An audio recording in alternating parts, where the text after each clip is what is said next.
di farm ini yang menjadi bosnya itu bukan saya. Saya hanya owner sebagai perantara. Tapi sebagai juragannya, sebagai bosnya itu domba sama kambing. Soalnya apa? Yang gaji saya juga mereka gitu loh. Kalau mereka nggak nyaman, mereka nggak hidup, mereka nggak sejahtera, mereka nggak dirawat dengan bagus, nggak dapat duit saya. Ketika nggak dapat duit, saya nggak dapat gaji, teman-teman saya juga nggak dapat gaji.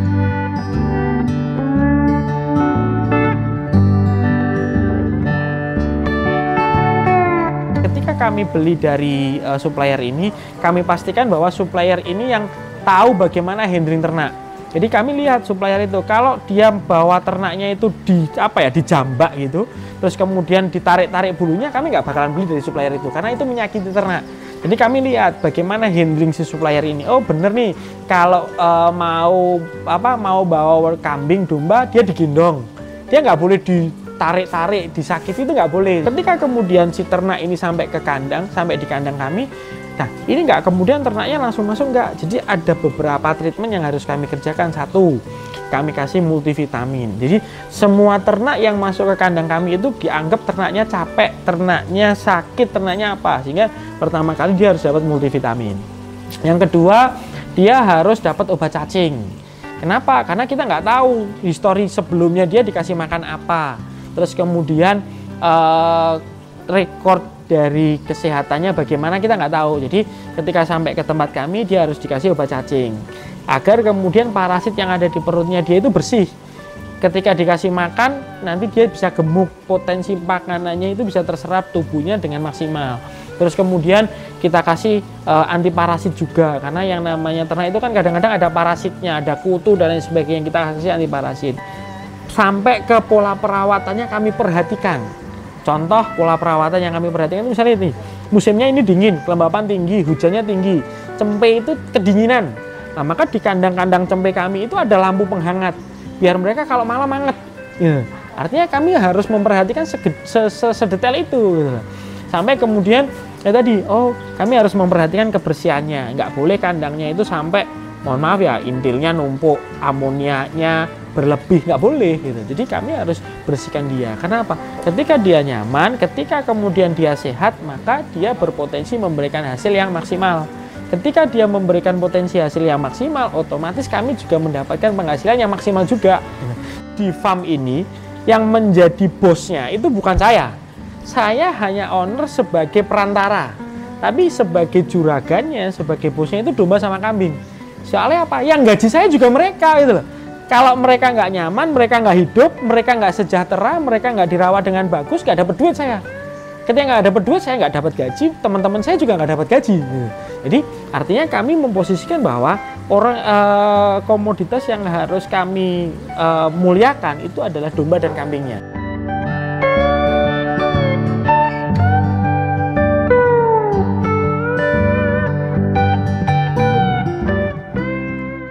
Jadi kalau teman-teman mau main di penggemukan, prosesnya ya tergantung seperti apa yang mau kita gemukan. Rata-rata kalau di tempat kami proses penggemukan itu terjadi antara 60 hari sampai 100 hari. Kami gemukan 100 hari itu kalau dia penggemukannya jantan dipakai buat kurban itu 100 hari. Tapi kalau dipakai untuk tukang-tukang sate yang disembelih di warung-warung sate itu penggemukan kami antara 60 sampai 75 hari. Terus kemudian untuk budidaya pasti harus makan waktu minimal 7 bulan. Dan untuk kambing perah akan memakan waktu sampai bisa menghasilkan susu setidaknya antara 8 sampai 10 bulan. Beberapa komoditas yang ada di Merapi Farm itu, satu, kita punya kambing perah. Yang mana kami lebih fokus di kambing perah itu menggunakan ras jenis Sanen. Jadi kambingnya kambing Sanen, dan insya Allah sudah terverifikasi karena ini adalah jenis-jenis kambing yang kami datangkan langsung dari Australia. Tuh. Jadi ini beberapa kambing kami adalah kambing impor. Ini untuk susu. Nah, terus kemudian kami punya juga kambing yang dipakai buat pedaging. Jadi kami punya kambing yang dipakai buat pedaging karena kalau domba kambing itu kan identik dengan daging, dengan sate dan sebagainya. Sehingga kami punya usaha di bidang pedaging. Nah, di pedaging ini sama. Kami menyilangkan antara kambing impor dengan beberapa kambing lokal. Kami punya dorper, kami punya awasi dan lain sebagainya. Sehingga tujuan kami menyilangkan ini akan mendapatkan jenis-jenis kambing dengan potensi maksimal di segmennya masing-masing. Kalau dorper maka akan punya potensi bagus di sisi daging, terus kemudian diawasi dari sisi postur, dan kemudian harapan besar kami nanti ke belakang dari sisi susu, karena awasi adalah jenis domba perah, Terus kemudian kami juga tidak lupa mengembangkan beberapa jenis domba lokal.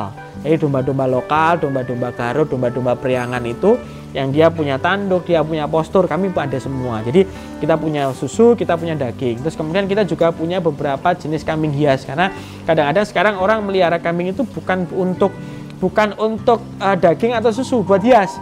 Kami punya beberapa kambing hias, mulai dari gembrong. Kami punya gembrong itu kambing dari Bali yang dia kayak anggora, jadi bulunya lebat sampai ke bawah-bawah gitu. Terus kami punya Nigerian Dwarf. Jadi kambing ini semakin kecil semakin mahal harganya, gitu, karena dia memang masuknya ke pets. Karena kalau pets kan harus dicari uniknya lah, uniknya adalah semakin kecil semakin mahal. Terus kalau gembrong semakin gondrong, semakin semakin kriwuk itu semakin mahal, karena memang dia kelebihannya di situ, dan itu dipakainya buat pets gitu. Terus kemudian kami juga punya beberapa kambing seni, jadi kayak etawa kami punya meskipun tidak banyak ya, nah itu menjadi salah satu estetika kandang.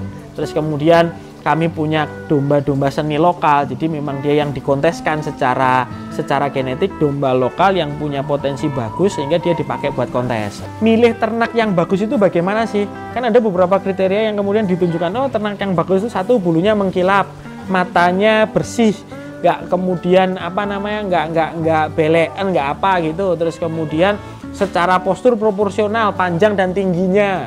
Terus kemudian kalau jenis kan tergantung selera, mau jenis Dorper, mau jenis awasi, mau jenis lokal, itu selera. Tapi minimal ya kita tahu kalau pengen milih ternak yang bagus itu bulunya mengkilap, matanya bersih, terus kepalanya bagus, postur tubuhnya proporsional panjang dan tingginya. Terus kemudian kalau jantan maka skrotumnya juga harus berimbang, terus proses kawinnya juga benar. Terus kemudian apalagi ya, kukunya dilihat sampai ke tanduknya. Itu kan ada tanduk yang kemudian kalau domba atau kambing itu dia yang punya tanduk lah, dilihat tanduknya ini nancep enggak atau kemudian buka enggak, karena kalau nancep kita nanti harus sering-sering motong atau ngeset ulang bentuk tanduknya, sehingga ini teman-teman harus perhatikan sampai kemudian nanti kita beli ternak itu tidak jadi beban tapi menjadi seneng. Karena oh ternaknya bagus, ternaknya sehat, dikasih makan benar, terus kemudian pertumbuhannya keren. Nah itulah yang kemudian teman-teman harus pahami secara menyeluruh.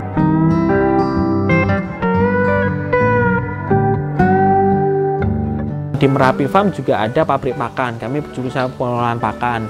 Artinya pengolahan pakan itu kami jual konsentrat, complete feed, silase, dan lain sebagainya. Artinya kebutuhan terkait dengan pakan ternak kami ada semua. Terus kemudian kita jual daging, ada proses akikah, pengolahan pupuk, dan lain sebagainya. Sehingga memang settingnya tempat ini akan menjadi one stop learningnya teman-teman peternak. Jadi kalau mau belajar masalah peternakan kambing domba, susu, daging, pakan, terus kemudian seni, hias, dan lain sebagainya, itu datang ke tempat kami, mereka bisa lihat itu semua. Bahkan mereka mau belanja itu ada semua, mau belanja dombanya, kambingnya, susunya, pupuknya, pakannya, belanja-belanja terkait dengan kambing dan domba, insya Allah kami ada semua. Di kambing domba itu resiko terbesarnya adalah kematian. Kematian ini pasti resiko terbesar, karena hewan hidup itu resikonya mati. Nah itu terbesar. Bagaimana kemudian cara kami meminimalisir ini? Pertama, kami sudah punya beberapa SOP yang kemudian sudah ada di kandang kami. Misal, kami harus pengadaan ternak itu dari orang-orang yang sudah kami pilih. Jadi orang-orang ini sudah tahu seperti apa ternak yang kami pengen adakan. Terus kemudian spesifikasi kami sudah kami berikan. Mas, ternaknya harus sehat begini. Terus kemudian sampai kalau ada kematian kita ada garansi ya. Ini satu hal yang kemudian menjadi satu legal formal yang kemudian kami sepakati dengan supplier. Nah, makanya alhamdulillah sampai hari ini itu mungkin kematian ternak di kandang kami itu di bawah 1% dalam 1 tahun. Di bawah 1% dari sekian ratus ekor yang ada, dari sekian ternak yang ada itu, kematian kami itu dalam 1 tahun hanya di bawah 1%. Pertama kali yang teman-teman harus pahami adalah bagaimana kemudian kita menyiapkan sumber daya manusia kita. Jadi di luaran sana itu mau kambing itu kayak apapun, kuncinya berada di kita. Bagaimana kemudian sumber daya manusia kita itu paham. Kita tahu dulu kambing yang bagus seperti apa, yang nggak bagus bagaimana, kambing yang sekarang lagi ngetren itu apa, jenisnya apa. Jadi sumber daya manusia kita itu harus di-upgrade ke sana. Minimal kita belajar dulu. Jangan kemudian mentang-mentang punya duit beli ternaknya, nggak boleh.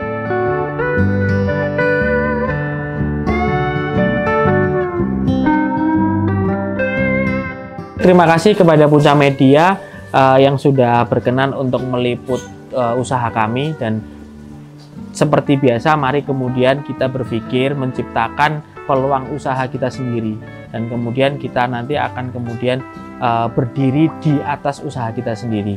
Terima kasih, dan jangan lupa buat teman-teman untuk like, komen, dan subscribe channel Punca Media.